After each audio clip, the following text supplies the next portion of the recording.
ने कभी सुना है कि कोई आर्मी कपड़े, साबुन, तेल ये सब बेचती हो?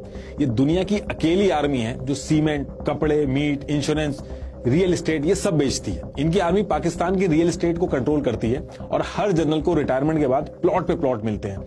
पाकिस्तान आर्मी की नेटवर्थ 1 लाख करोड़ से भी ज्यादा की है। इनकी आर्मी के अगर टॉप 100 ऑफिसर्स की वेल्थ का अंदाजा लगाया जाए तो 35,000 करोड़ से भी ज्यादा की वेल्थ है। इनके बच्चे सब बाहर पढ़ते हैं, यूके में इनके घर हैं, जबकि एक आम पाकिस्तानी ये सब सपने में भी नहीं सोच सकता जो ये लोग करते हैं। पाकिस्तान आर्मी ने फाउंडेशन और ट्रस्ट का एक नेटवर्क बना रखा है जो पाकिस्तान के अंदर सारी चीजें ओन करते हैं, जैसे फौजी, शाहीन और बहरिया फाउंडेशन, जिनको आर्मी, एयरफोर्स और नेवी चलाते हैं। इनमें से फौजी फाउंडेशन सबसे बड़ी है। पाकिस्तान के अंदर ब्रेड तक भी मिलिट्री कंट्रोल बेकरी से बनती है।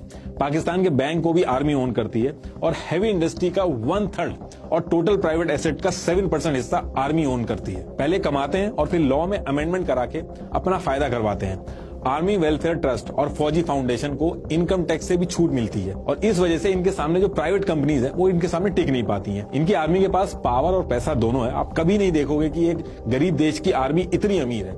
हर देश की एक आर्मी होती है, लेकिन यहाँ पे आर्मी का ही एक देश है। आप बोल सकते हो कि मैं गलत बता रहा हूँ, लेकिन आप खुद से भी एक बार चेक करिएगा कि पाकिस्तान आर्मी चीफ जो इससे पहले थे जावेद बाजवा, इनकी वाइफ की जो 2016 में वेल्थ थी वो 0 थी।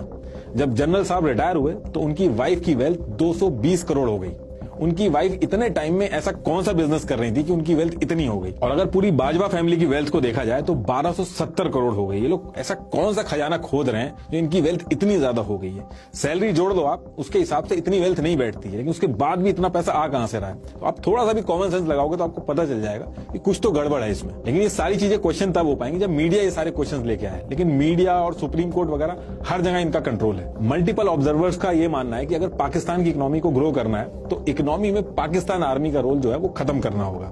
लेकिन इस डायरेक्शन में अगर कोई छोटा सा भी एफर्ट होता है तो उसको वहीं पे फेल कर दिया जाता है, उसको वहीं रोक दिया जाता है, क्योंकि इसकी वजह से पाकिस्तानी बिजनेसेस ग्लोबली कंपटीशन में नहीं आ पा रहे हैं और इनका जितना भी प्रॉफिट होता है वो सारा आर्मी के जनरल्स, रिटायर्ड जनरल्स को ट्रांसफर होता रहता है। पाकिस्तान आर्मी पाकिस्तान के सबसे बड़े रियल एस्टेट डेवलपर है। इनके पास 50 से ज्यादा हाउसिंग प्रोजेक्ट हैं, जिसमें इस्लामाबाद में 16,000 एकड़, कराची में 12,000 एकड़ की जमीन है जो इनको पाकिस्तान गवर्नमेंट से फ्री ऑफ कॉस्ट में मिली है। हायर अथॉरिटी में कोई भी हो, जो भी इनके हिसाब से नहीं चलता उसको ये लात मार के निकाल देते हैं।